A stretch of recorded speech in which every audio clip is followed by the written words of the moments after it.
आमच्यावर तुमचा विश्वास असला पाहिजे की आम्ही मुंबईमध्ये तुमची कामं करू, पण कामं जर आमच्याला होणारच नसतील आणि ती करून घेण्याचा आपला प्रयत्न असेल तर याच्यामध्ये दीपकबाई पण काही करू शकत नाही, निलेशजी देखील काही करू शकत नाही, मी देखील काही करू शकत नाही. विकासाचा निधी कमी पडणार नाही याची हमी आपण एकनाथ शिंदे साहेबांकडनं घेऊ.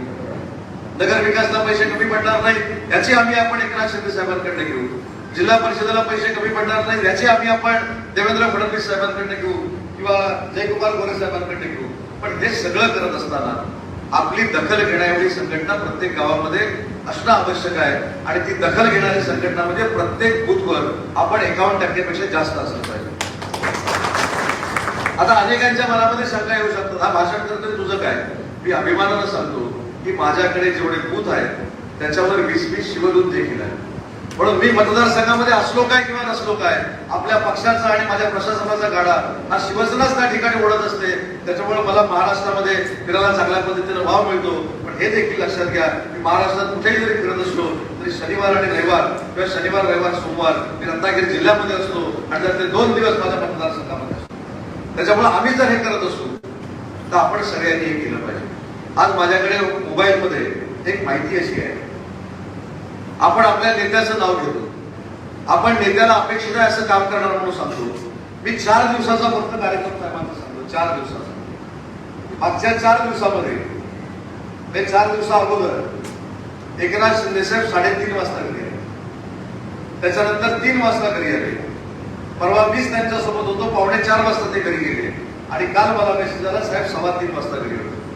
आणि आता जर त्याला विचारलं ते कुठे आहेत, आता ते विमानात बसलेत आणि कोल्हापूरच्या आभार यात्रेसाठी निघतायत. म्हणजे जो नेता आपल्यासाठी 20-20 तास काम करतो त्याच्यासाठी आपण दिवसाला फक्त 2 तास काम करणार आहोत की नाही हा विचार करण्यासाठी आपण कुठेतरी एकत्र बसणं गरजेचं आहे. नेत्यांना आपल्यावर विश्वास टाकलाय, नेत्यांना संघटनेची जबाबदारी आमच्या सगळ्यांवर दिलेली आहे. मी नक्की सांगतो की आता देखील साहेबांच्या एका विषयावर बोलतो, नवे जुने त्याचं कॉम्बिनेशन नक्की करू.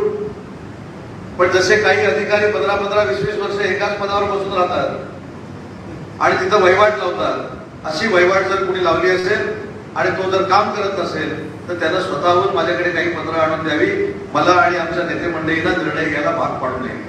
कारण काही लोकांची मक्तेदारी अशी बनलेली असते की मी हलणारच नाही, माझंच ते पद आहे, या पदावर दुसरा कोण बसू शकत नाही. पण खऱ्या अर्थानं शिंदे साहेबांचे हात जर बळकट करायचे असतील तर आपल्याला युवा पिढीला देखील आपल्या सोबत आणून त्यांना देखील मदत केली पाहिजे.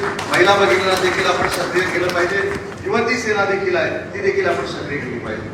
आज मी महाराष्ट्रामध्ये फिरताना मला सगळ्यात मोठा फायदा काय होतो तर मी महाराष्ट्राच्या राजकारणामध्ये एका पक्षाचा युवक काँग्रेसचा महाराष्ट्राचा अध्यक्ष होतो.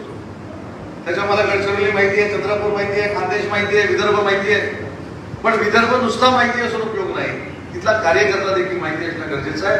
आणि म्हणून गावातल्या शाखा प्रमुखातला वाडीतला कार्यकर्ता कोण आहे, वाडीतल्या कार्यकर्त्याला आपल्या बूथवरचा कार्यकर्ता कोण आहे हे देखील माहिती असणं गरजेचं आहे. आणि त्याच्यासाठीच आपण सगळ्यांनी मिळून अतिशय चांगलं काम करणं गरजेचं आहे.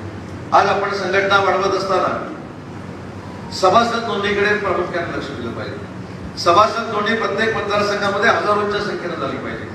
जर आपला मित्र पक्ष 1.5 कोटीची सभासद नोंदणी करतोय तर मला असं वाटतं की बाकी काय करण्यापेक्षा त्यांनी ती कशी केली त्याचं अनुकरण करून आपण 1 कोटीपर्यंत जर पोहोचलो तर मला असं वाटतं की आपली संघटना देखील फार मोठी पुढे पोहोचेल. आपण चर्चा फार करतो, सिंधुदुर्ग असेल, रत्नागिरी असेल, या जिल्ह्यांमध्ये नाकी भरपूर आहे. नाक्यावर बसलो होतो आणि नाक्यावर बसून चर्चा काय,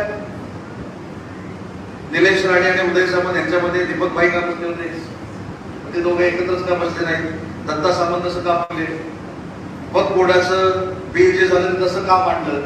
म्हणजे आपल्या संघटनेवर चर्चा करण्यापेक्षा आमची जास्त काळजी आणि आमच्यापेक्षा दिल्लीची तुम्हाला जास्त काळजी.